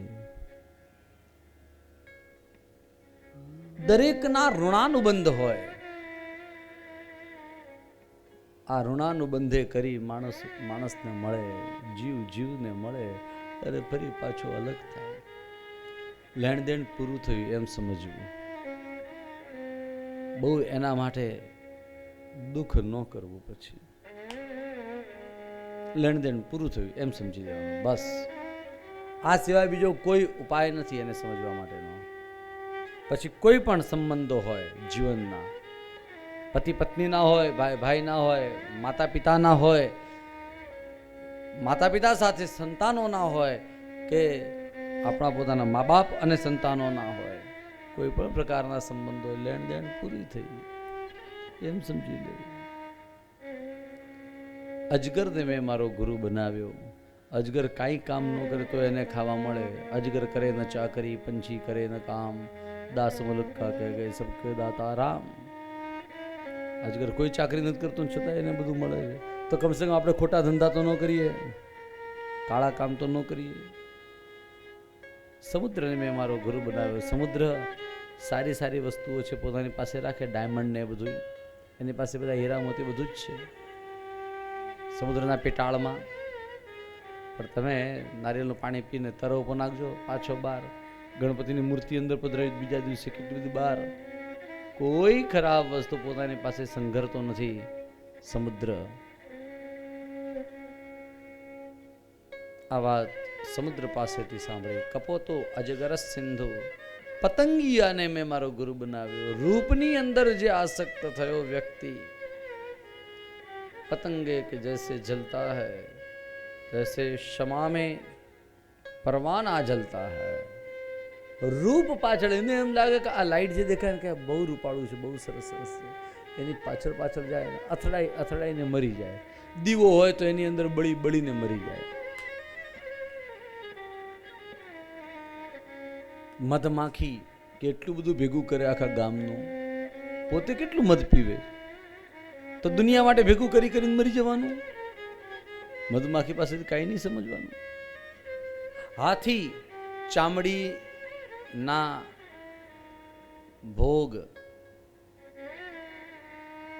ઇન્દ્રિયોને ભોગવવા માટે, ચામડી માટે, એને ત્વચાનું, પેલાને આંખનું, રૂપની આસક્તિ, આને ચામડીની આસક્તિ. એના માટે થઈને હાથી પોતાનો જીવ ગુમાવે. ભમરો સુગંધ માટે થઈને કમળની અંદર બંધ થઈ જાય. આખી રાત ને રાત એમને એમ થાય તો બહાર ન નીકળી શકે, એને સુગંધની આસક્તિ છે. હરણ એને શ્રવણની, સંગીત એની આસક્તિ, એમાં એનો જીવ ગુમાવે. માછલી એને જીભની આસક્તિ, કંઈક ખાવા જોઈએ અને તરત દોડતી લેવા આવે, ખાય, પેલો જે કાંટો હોય એની અંદર ફસાય, ચિરાઈ જાય, તાળવું, માછલી મરી જાય.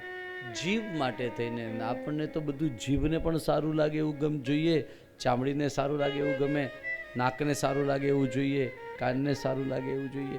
એક એક ઇન્દ્રિય માટે થઈને આ બધા જ પ્રાણીઓ, એક એક પ્રાણી પોતાનો જીવ ગુમાવે.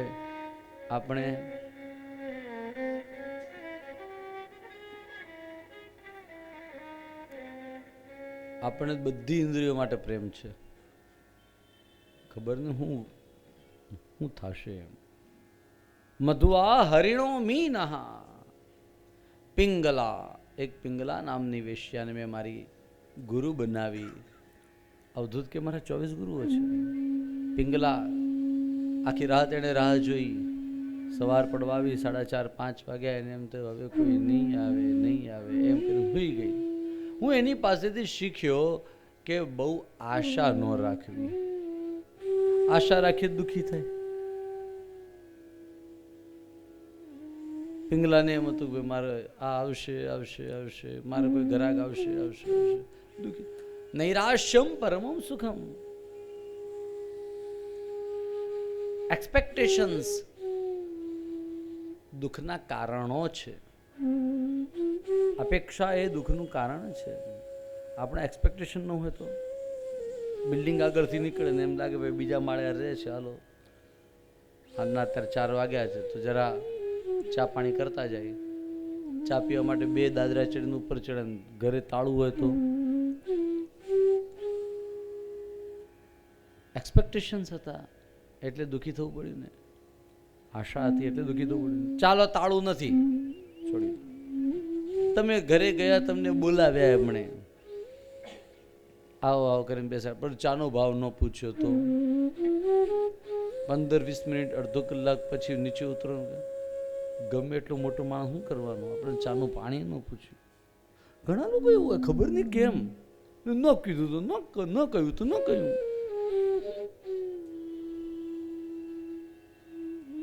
ચાલો હવે એનાથી આગળની વાત કરું. તમે ગયા, ઘરમાં બેસાડ્યા, તમને પાણી પીવડાવ્યું, તમને શરબત, મેંગોનો રસ, આમરસ, આ બધું જ તમને આપ્યું, ખાલી ચા કહેવાનું ભૂલાઈ ગયું એનાથી, by mistake. That was your expectation. એ તમારા મગજમાં થોડી બેસી ગયું છે કે તમને શા માટે તમે 2 દાદરા ચડીને આવ્યા છે. તમે તો મોઢેથી જલ્દી એમ બોલતા નથી, ભાઈ એક જ ચા પીવાની ઈચ્છા છે. હા, ચલો તમારા વગર બોલે. હવે એક એનાથી આગળની વાત કરું. તમે કહ્યું, અરે તમને એને અડધી ચા, તમે નથી કહ્યું, એક અડધી ચા આપી, તો ઘણા લોકો ચા કેટલી એને ઘરમાં જાય તો આવડા કપ, અમદાવાદી કપ લે, નામ એનું પાડ્યું છે કપનું નામ અમદાવાદી. મેં કહ્યું, એક જગ્યાએ હું ગયેલો ને, મને કે આ લ્યો આ ચા, નાના માગી મને આટલી, એ કે આ તો અમદાવાદી કપ છે. મેં કહ્યું એટલે? એ કે અંદરથી થોડુંક જ છે, બહારથી આવડો મોટો છે. એમના ઘરમાં એમની પુત્ર વધુ અમદાવાદની, બોલો કૃષ્ણ કનૈયા. હવે મારે શું કહેવાનું? મેં કહ્યું તમે કીધું બહુ સારો કપ આપ્યો, અમદાવાદના લોકો આટલા બધા સારા. મને એટલે એ કે કેમ આમ બોલ્યા? મેં કહ્યું જો ને, આપણને દજાડે નહીં, પોતે સહન કરે, પણ આપણને દાજવા ન દે એવા અમદાવાદના લોકો. મારે એમ પછી બોલવું પડે, બીજું શું કહેવાય? ઘરમાં પુત્ર વધુ અમદાવાદની હતી. મેં કીધું આટલો મોટો કપ, નીચેથી શાંતિથી જો, અમદાવાદી લોકો બહુ સારા હોય, થોડુંક આપે પણ ટેસ્ટી આપે, તમને દાજવા નહીં દે. આટલો મોટો તમે ગ્લાસ ભરીને આપો, એકે બાજુથી ન ઉપરથી પકડી શકાય, ન નીચેથી પકડી શકાય, આટલી બધી ચા કરવાની શું? એના કરતાં થોડુંક આપે પણ દાજવા નથી દેતા. હો ભાઈ, હંમેશા કોઈના ત્યાં જાઓ ને તો આવું ભૂલજો, આવી રીતે કહેજો, તો કોકને કાંઈક ગમશો.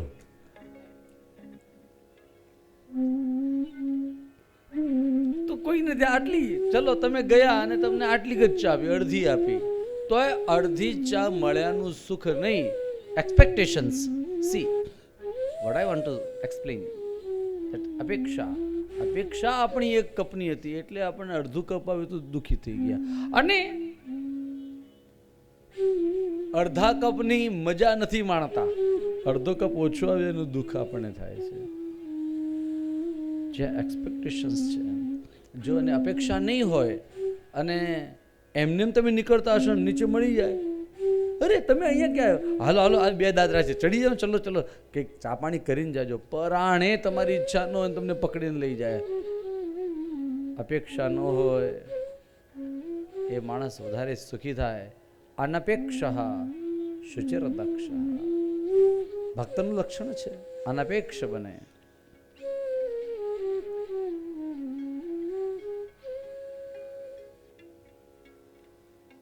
મહારાજ દત્તાત્રેય એમ કહે કે આ પિંગલા પાસેથી શીખ્યો કે કોઈ આશાઓ રાખવી નહીં. મને આ આમ આપી જશે, મને આ તેમ આપી જશે, આ મારું આ કામ કરશે, આ મારું તે કામ કરશે. દુઃખી થવાના ધંધા છે. કરે તો સારું છે, પણ ન કરે તો દુઃખી આપણે જ થવાનું છે. એટલા માટે સજાગ રહેવું.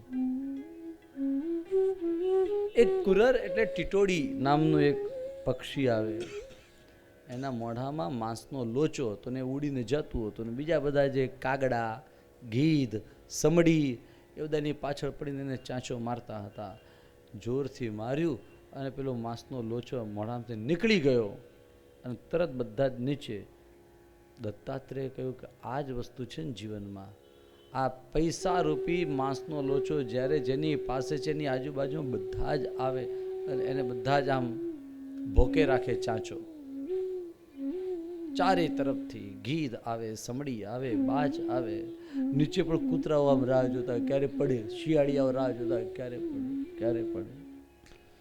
આ ધનરૂપી માંસનો લોચો મુખથી નીકળી જાય અને પછી જોયું ટીટોડી હાશ એમ થઈ ગયું. એને કેટલો મોટો હાશકારો મળ્યો. એક નાના બાળકને મેં મારું ગુરુ બનાવ્યું. બાળક એટલે હા, એના મનમાં, એની આંખમાં ક્યાંય વિકાર નથી હોતો, નિર્વિકાર હોય. એને કોઈ કામ, ક્રોધ, લોભ, મોહ, મદ, મત્સર છે, એને એમ થઈ જાય છે કે ભાઈ મારા કરતાં આ છોકરાએ વધારે સારું પહેર્યું. એ બધું આપણે એના મગજમાં નાખીએ છીએ. એને કોઈ લોભ હોય, એને કોઈ કામ છે, એને કોઈ વાસના છે.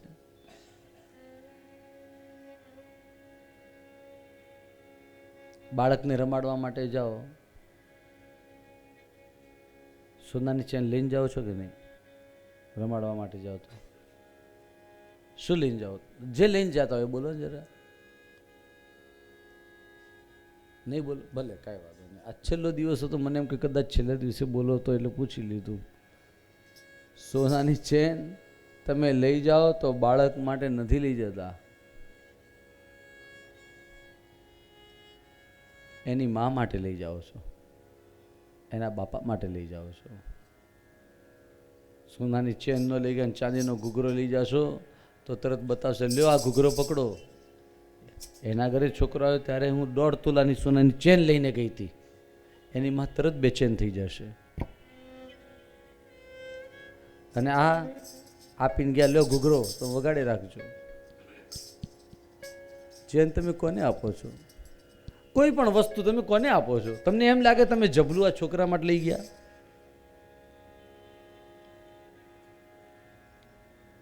છોકરાને એની હારે કાંઈ લેવા દેવા નથી. એને તમે જે 500ની કે 1000ની નોટ આપો, એને 1 મિનિટ પકડી એને બીજું કોઈ કલરફુલ પેપર એને બતાવો તો એને છોડીને એને પકડશે. એને 500 રૂપિયાની નોટમાં કે ડોલરમાં એને કોઈ રસ નથી. આ બાળક પાસેથી હું આ શીખ્યો, નિર્વિકાર.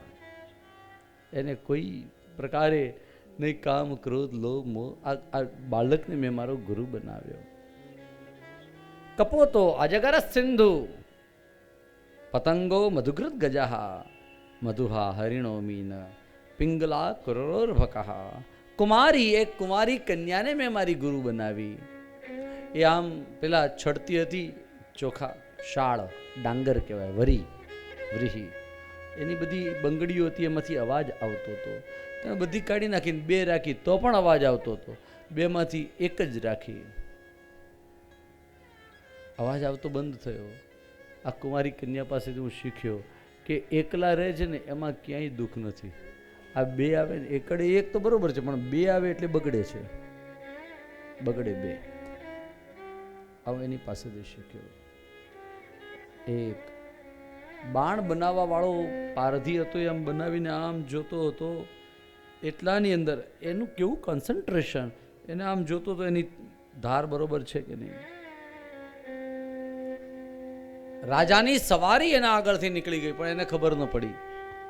આ કોન્સન્ટ્રેશન એની પાસેથી હું શીખ્યો કે કેવી રીતે માઇન્ડને, મનને કોન્સન્ટ્રેટ કરાય, એટલે એકદમ સ્થિર કરાય, ધ્યાન. એની પાસેથી શીખ્યું.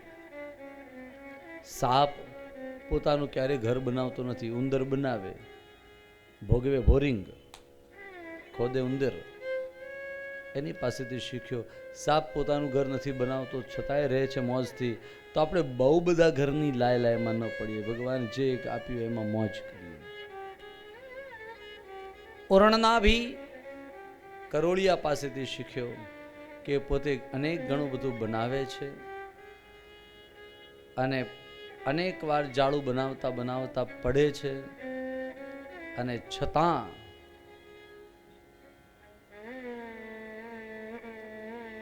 કરતા જાળ કરોળિયો ભોય પડી પટકાય, વણ તૂટેલે તાંતણે ઉપર ચડતો જાય. આમ કહ્યું. એક છેલ્લે એક જેની વાત આવી, છેલ્લે એક જેની વાત આવી એ સુપેશકૃત એટલે કીડો. આ કીડો છે ને, એને ભમરી પકડીને લઈને આવે, એને વારંવાર દંશ મારે. આ ભમરી, આ કીડો ભમરીનું ધ્યાન કરતા કરતા કરતા કરતા કરતા કરતા કરતા કરતા એ ભમરી બની જાય. મેં જોયેલું છે, તમે જોયું હશે કે નહીં ખબર નથી. પીળી ભમરી આવે ને જે, ભમરીનું ધ્યાન કરતા કરતા કીડો ભમરી બની જાય તો જીવ બ્રહ્મનું ધ્યાન કરતા કરતા બ્રહ્મ ન બને. અનેક આ 24 ગુરુઓની વાત કરી. કૃષ્ણ ભગવાને આ બધા જ ઉપદેશો ઉદ્ધવજીને આપ્યા છે. જ્ઞાનના ભક્તિના ઉપદેશો આપ્યા. કહ્યું જાઓ ઉદ્ધવ તુમ જાઓ, મુક્તિની વાત કરી. उद्धवे कहूं प्रभु हम क्या करें, कहाँ जाए.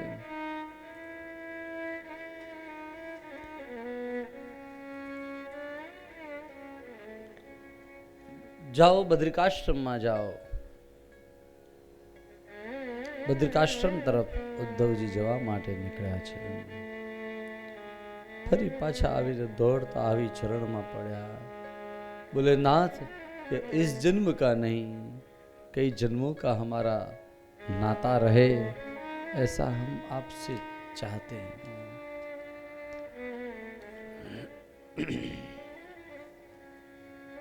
उद्धव जी एम कहे नाथ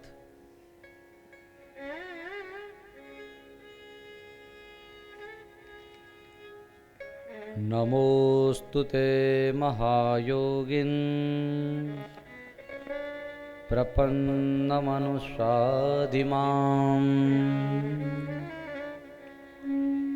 यथा त्वच्चरणाम्भोजे रतिस्यादनपायिनी.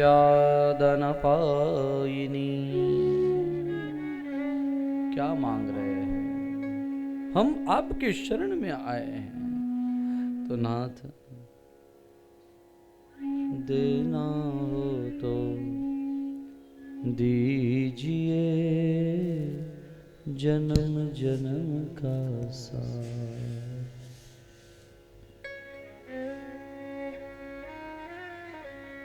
मेरे सर पर रख गिरिधारी अपने ये दोनों हाथ.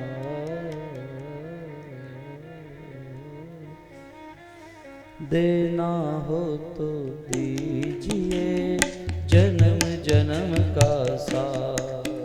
प्रभु देना हो तो दीजिए जन्म जन्म का साथ. शाम तेरे चरणों की धूली धन दौलत से महंगी है. श्याम तेरे चरणों की धूली धन दौलत से महंगी है. एक नजर कृपा की बाबा नाम स्मरण से महंगी है. एक नजर कृपा की बाबा नाम स्मरण से महंगी है. मेरे दिल की तमन्ना यही है. मेरे दिल की तमन्ना यही है. मेरे दिल की तमन्ना यही है. मेरे दिल की तमन्ना यही है. करूँ सेवा तेरी दिन रात.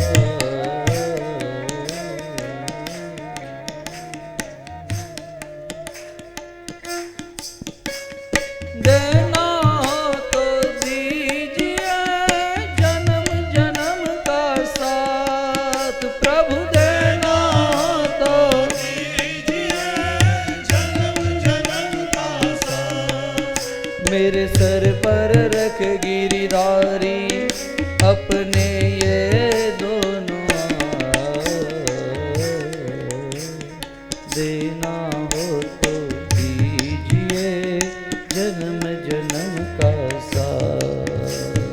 देना हो तो दीजिए जन्म जन्म का साथ.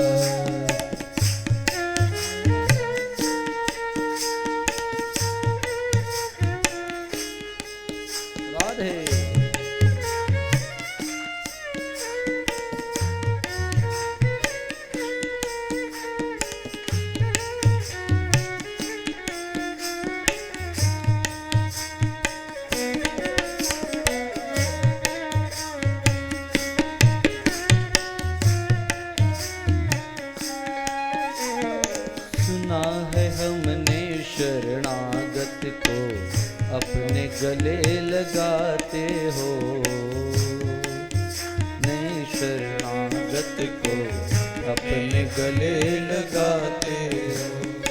ऐसा हमने क्या मांगा जो देने में घबराते हो। ऐसा हमने क्या मांगा जो तेरे में घबराते हो। चाहे जैसे रख गिरिधारी, चाहे जैसे रख गिरधारी, चाहे जैसे रख गिरिधारी, चाहे जैसे रख गिरधारी, बस होती रहे मुलाकात।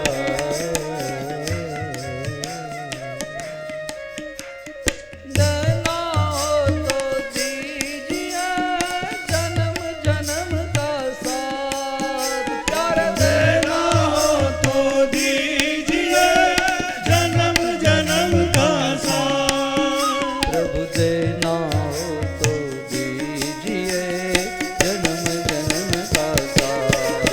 प्रभु देना हो तो दीजिए जन्म जन्म का साथ।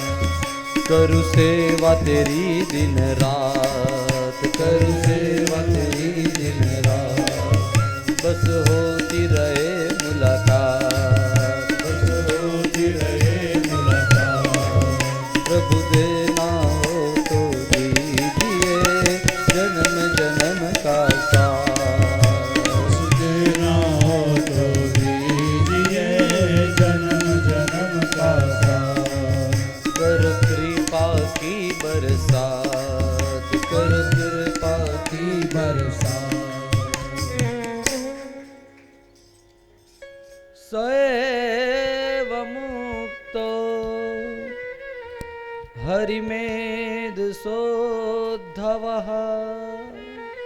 उद्धव जी ने भगवान की पादुकाएं ली है और बद्रिकाश्रम की ओर चल पड़े हैं।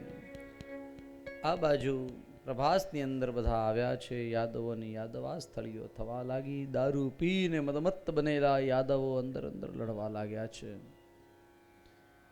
એમને લડતા જઈ મરતા જઈ કપાતા જઈ શ્રી બલરામજી મહારાજ પણ સમુદ્રમાં પ્રભાસના સમુદ્ર પાસે બેઠા અને પોતાનું પ્રાણ સહસ્રારવિંદ ચક્રથી કાઢ્યો અને પોતે ભગવાનના પહેલા ભગવાનની ગાદી તૈયાર જોઈએ ને શેષની, શેષનાગની એટલે શેષ પહેલા પહોંચી ગયા। ભગવાન પ્રાચીના પીપળા નીચે પગ ઉપર પગ રાખીને બેઠા છે। એ હિરણા નદીને પેલે પાર ઝાડીઓની પેલે પાર કોઈ પારધીએ જોયું તો હિરણાની આ પાર ઝાડીઓની અંદર કોઈ વૃક્ષના નીચે કોઈ હરણું આમ તેમ થતું એવું લાગતું હતું। આ બીજું કાંઈ નહીં પરંતુ ભગવાને જે પોતાના ચરણ ઉપર ચરણ ચડાવેલો હતો આ ચરણ જોયો ત્યાંથી પેલા પારધીએ અને લાંબી કાન સુધી પણચ ખેંચી પેલું જ બાણ, હા આ બાણ ચઢાવ્યું। સનનન કરતું જે છોડ્યું બાણ ચાલ્યું અને ઠાકોરજીના શ્રી ચરણની અંદર લાગ્યું છે।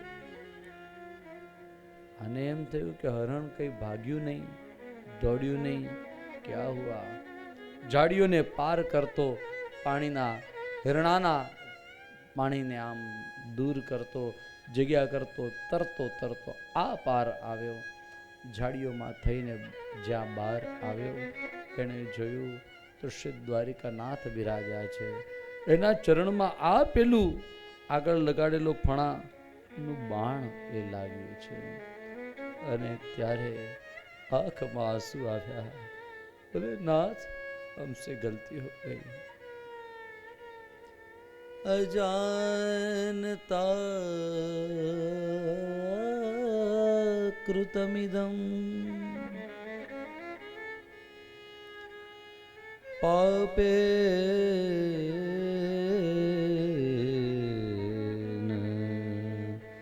मधुसूदन।